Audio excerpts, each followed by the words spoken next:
This event for the NWA World Championship Junior Heavyweight Division, introducing first, on my left in the red corner, the challenger from Florida, Don Diamond.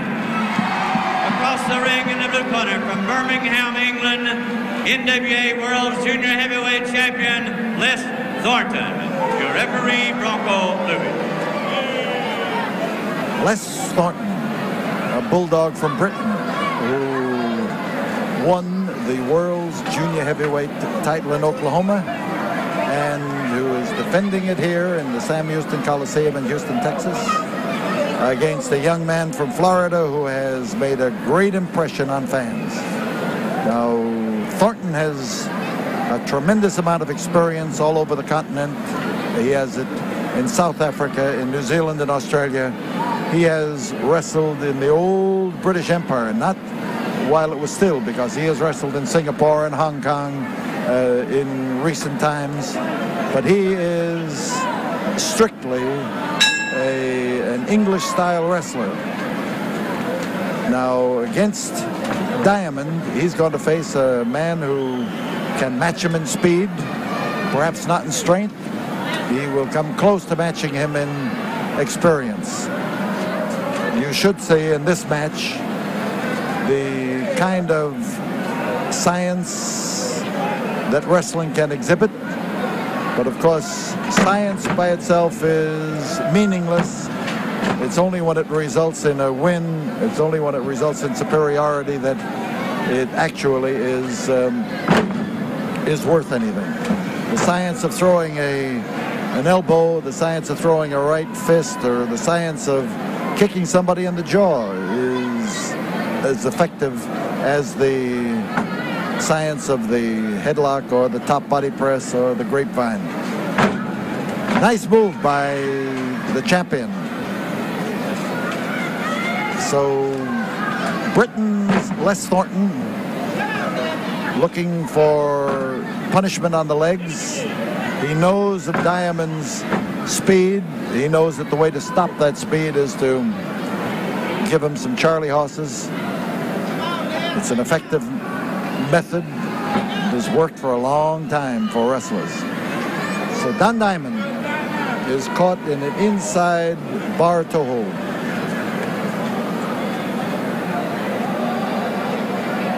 Diamond, with those long legs of his, makes an escape, but he's into a hammerlock, and there, as Thornton captures that left arm, he let go of the left arm, but he captured the right one and made a switch. It wasn't entirely beneficial. He was hoping that left arm would stay underneath Don Diamond's body. So a hard landing as the hip lock worked for Diamond.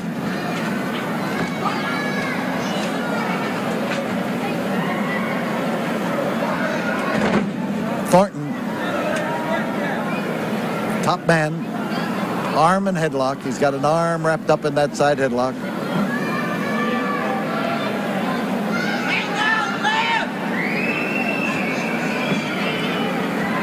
Diamond shoulders close. Referee Bronco Lubitsch doing the checking.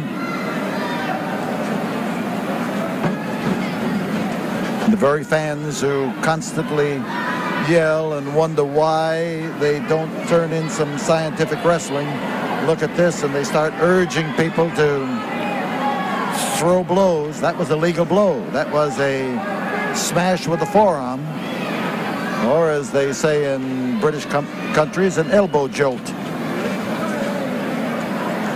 And Diamond, backed up in the corner, catches another one. Now the problem there is the use of the forearm when he should have been breaking. That was the illegal part of it. So Diamond comes up with his left-handed stance and his temper burning and is ready to go after him. So those who yell for rough stuff now are switching their tune and telling him to do some wrestling. Fans are notoriously changeable. Underneath, Don Diamond. And Diamond caught in a reverse chin lock, trying to minimize the pressure of those heavy-handed forearm blows coming over there.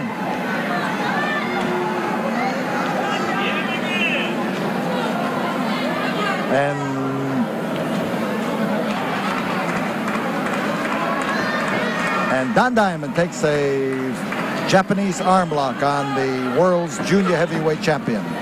Les is just built right to be able to throw those knees of his short legs, and he drives them up there like pistons. And Thornton doing the clobbering, Thornton doing the pounding down and trying to wear down the challenge of Don Diamond. So Diamond keeps the pressure on the head. He pushes it forward so that it's against his forearm. But that's an academic explanation now. He tried to cut him in half. 5 minutes have gone by as Les Thornton keeps pounding away at Don Diamond. Forearm covers an awful lot of the face, and the forearm can have just as much solid power behind it.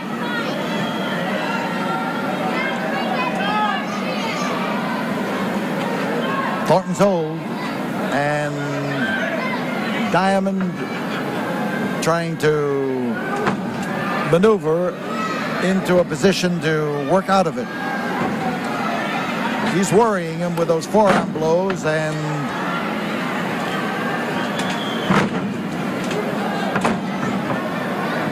underneath, Diamond.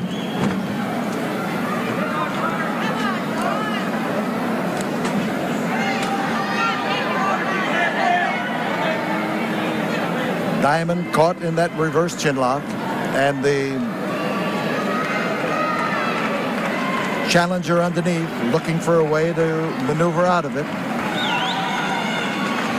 And this time it's Diamond who comes around with his left-handed wallop to do something about it, and the fans get behind him and start screaming for him to lay it in there.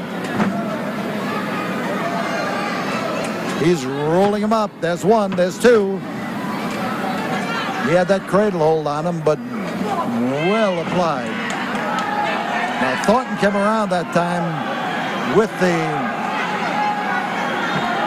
not with a fist, but he stuck his thumb out in front and he hit Diamond in the throat. And that's where the problem lies with Don Diamond now. Thornton is one of the masters of the forearm blow. He has never really forsaken it for the fist. It's the blow that when I was in wrestling in the 1930s was the one on which all wrestlers relied, and the use of the fist was not exactly rare, but it certainly was far from the profusion of fist throwing that you see today. Can you deliver in a telling blow with the forearm? No. Don't ever question Les Thornton. So Diamond has been belted. And now Thornton, as he moves outside, starts to take after the youngster.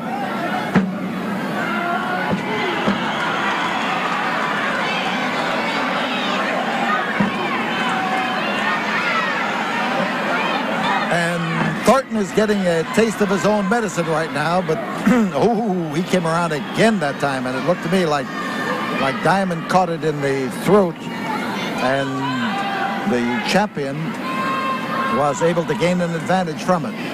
He's lifting him inside the ring over the ropes, and in behind is Diamond, and he came close that time, and Les Thornton went over the top rope. It could be called against Don Diamond, but it was actually I thought it was the rush of 6 seconds, the champion, Les Thornton. I thought it was the rush of Don Diamond, or Les Thornton that time, and the fact that Don Diamond ducked underneath him that caused Thornton to go over the top rope. And the fans here feel much the same way. But Thornton went over the top rope. In the referee's judgment, it was caused by Don Diamond, who was underneath him at the time. And the first fall goes to the world's junior heavyweight champion, who is trying to explain his position. He says he was thrown over the top rope. And Diamond is disconsolate, and so is the crowd. We'll be back here in a moment after we have this word from the studio. The argument continues. The first fall goes to Les Thornton. A sudden happening. Whether Thornton used his head or whether Thornton was actually the victim of an accidental move over the top rope, or whether he was thrown over the top rope. You have three choices, but whether you make your choice or not, Thornton's victory in this first fall is difficult for Don Diamond to swallow. Now the countdown. 3, 2, 1, second fall. And Diamond this time is ready to move in and take over. Thornton is not quite so ready. He's complaining about Diamond's fist. So Diamond has come to life. If that move and the loss of the first fall on a disqualification has done nothing, it surely awakened Don Diamond to the fact that he's got to set the pace if he's going to win. There's one, there's two, and that's all. So Thornton's underneath. There's the one, there's the foot on the rope, and that will make an easy escape for Thornton, but he wants Diamond pushed back in order to give him a chance to rise without difficulties. Neck breaker. And Thornton's receiving. There's one. There, just one. And notice he came in there with that thumb first and then made a display of throwing the forearm. The forearm was not aimed at anything. It was just covering up for what he had already, the blow he had already delivered.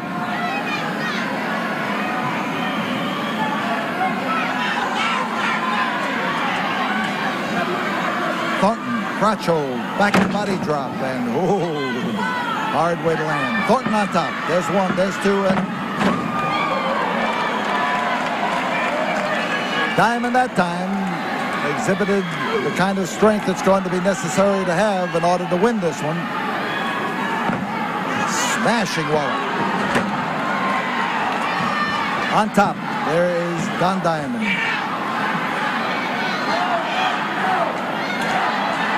So Diamond moves in. There is that.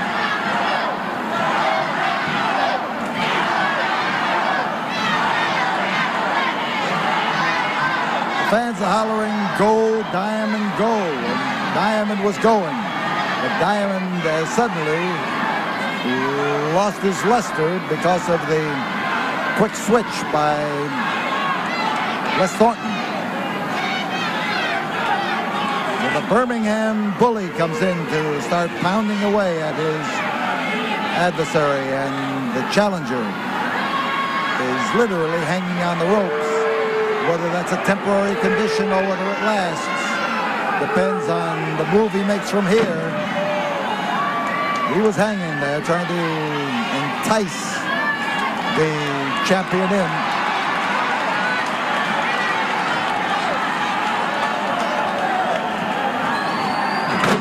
Drop kick, and a nice one.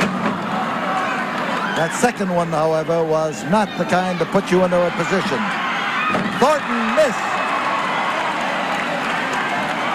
His blow was intended to take the head off of Don Diamond, but it didn't work that way. And now Diamond, as he works on that same leg that Thornton landed on, is showing good common sense. So the Go Diamond Go is still sounding off in various parts of the Coliseum. And Diamond's effort is a leg bar as he works on the knee by pushing against the lower part of the leg with his shoulder. You can see where he combines the two of them, the pull with his hands and the push with the shoulder. Thornton squirming, trying to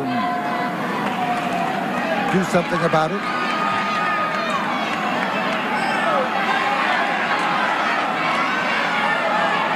He's getting all the advice in the world and all the encouragement. He's getting a mandate from these fans to break that leg if he has to.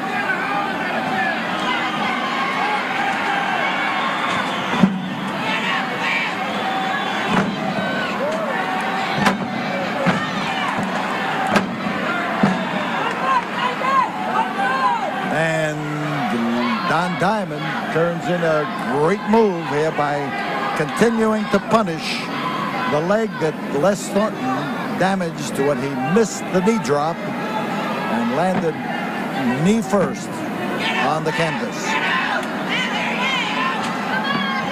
So Thornton managed to sledgehammer his way out of that one, but not for long. 5 minutes have gone by in this, the second fall, and he's looking for a figure four leg breaker.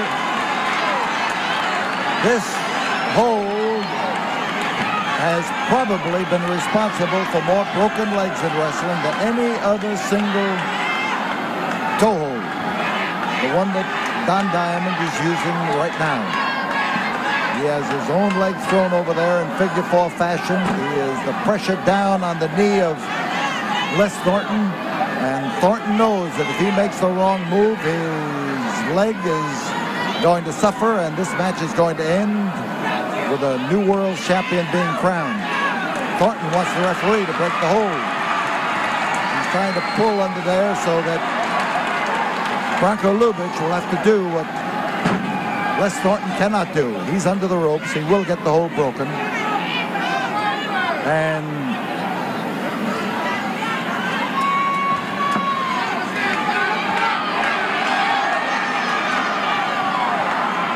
Diamond is smart enough to drive those blows in there and to do something about it. He's stepping in. He's going for the same hold. He has the thing in almost in position to work. He's got a variation of it this time. Not the same hold. Different grip. Although he has tied up two legs, he has not yet applied the figure four, which many people, especially those on whom it has been applied, consider it to be. Diamond's got to watch his shoulders. The people who have felt the pressure of this hold and the possibilities of it have claimed that this is an unbreakable hold. But there is a segment of people in wrestling who say no hold is unbreakable. The old axiom many years ago, there was never a horse that couldn't be rode and never a wrestler that couldn't be throwed. Holds good in many cases, and it works for holds like this.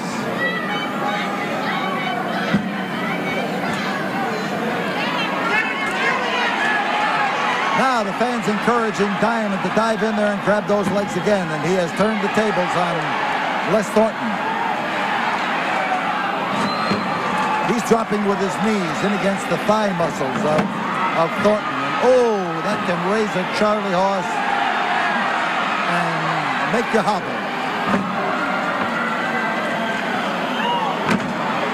Les Thornton's in trouble. Don Diamond has skillfully now punished those legs. Whoop, that thumb came around there, and he hit Don Diamond under the chin and in the throat. And Les Thornton earned himself a respite. Whether the word earned is the correct word, I question, but the point is that he has gotten a respite because of what he has done.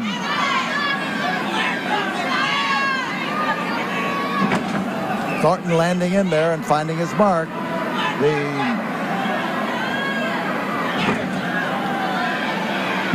man on top is Thornton, but you see that Diamond now has borrowed a trick from Thornton's book and decided that he was that close to the ring he'd use it. And the fan behind me hollers, "That's the way you did it." And he told Thornton off in no uncertain terms. So Diamond is thinking.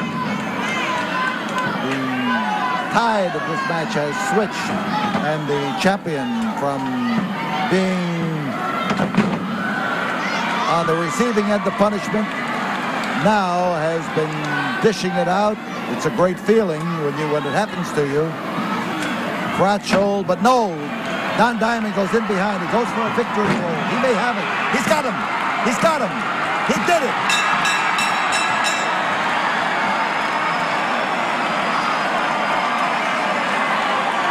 The winner of the second fall, 9 minutes, 20 seconds, the challenger, Don Diamond.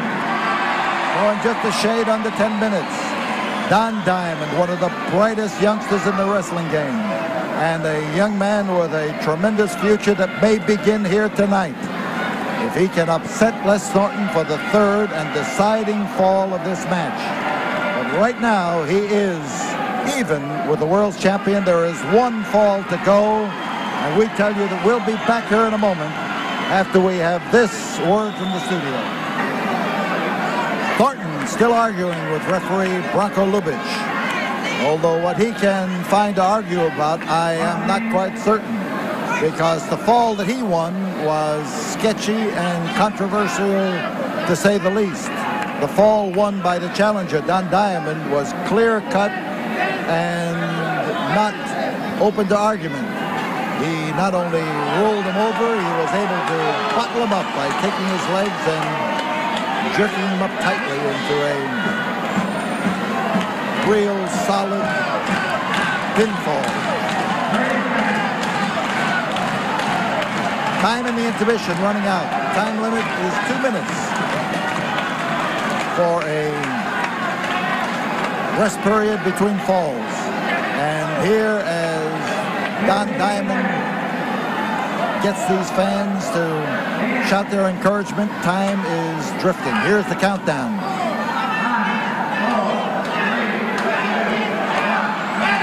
And Don Diamond says 1 fall to go. Thornton is aware of it, and he is being told off by Bronco Lubitsch as he maneuvers around that ring and wonders, I'm sure, exactly what mistake he can tempt Don Diamond into. He's aware that Diamond's only weakness in this will be that he has less experience than the champion. Shoulder button, it works well. Crotch, lift, slam, Diamond on top. Not quite. So Thornton put a stop to him that time, and that elbow, and I'm not talking about forearms, I'm talking about the point of the elbow, struck him right in the back of the neck, rabbit punch style. Thornton on top, but he's looking to cover Diamond and is waiting for Diamond to make a move, and Diamond moved out the opposite side. Again. Here come the fans now with their staccato encouragement. Go, Diamond, go. Go, Diamond, go.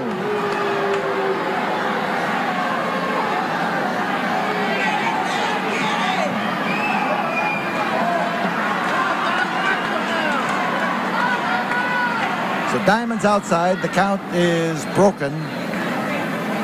But there is the bow and arrow tackle as Diamond goes for the sunset flip. There's one, there's two, and close. He didn't have him as tightly wrapped as he did in that second fall, the one that he won, but he sure tried. There's not enough balance, and there's one, and there's two, but that was all. It's got to be a 3 count. The shoulders have to stay down for that 3 count. Diamond fought a solid wallop that time, and you see the count.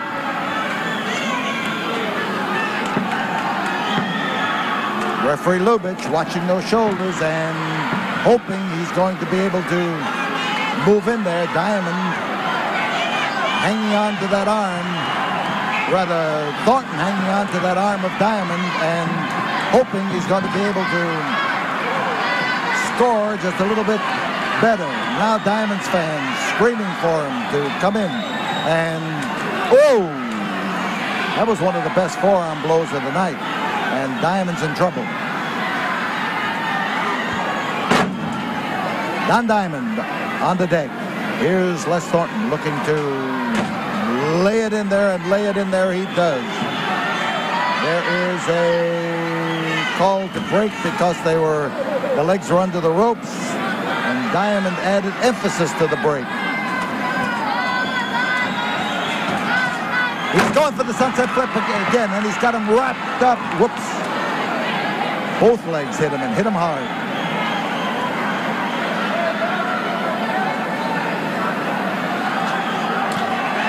There again, he hit him with the thumb, and then he made that move that indicated that he had thrown a forearm, but he didn't. He didn't hit him with a forearm. He came around there and hit him with the thumb stuck out in front of a driving fist.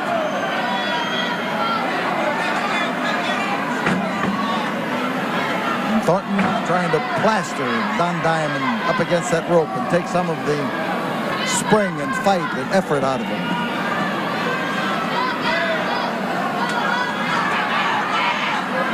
Diamond has been racked right down into his silver shoes.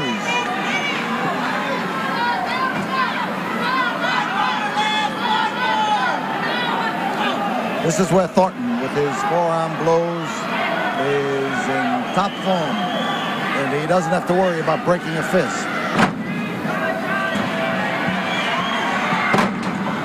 Thornton. And a short arm scissor. So Les Diamond comes up with a short arm scissor, and he goes for a roll. He is over to try to take it. Here's a hold that you don't see used very often in these days. And Diamond, as he goes swinging around here, is pinned his shoulders right on the deck. He still has the hold. The count of 3 has been sounded, and it looked to me like Les Thornton reached underneath and snatched him by the trunk. 4 minutes, 51 seconds, Les Thornton. The winner, and still the world's junior heavyweight champion, is Great Britain's Les Thornton. And up in the ring, Don Diamond is still trying to explain to anyone who would listen that he was grabbed by the trunks and he couldn't move. But it doesn't change the decision. The ring has miraculously cleared of Thornton and Bronco Lubitsch. And there's a hand for the man who put up a great battle against the champion.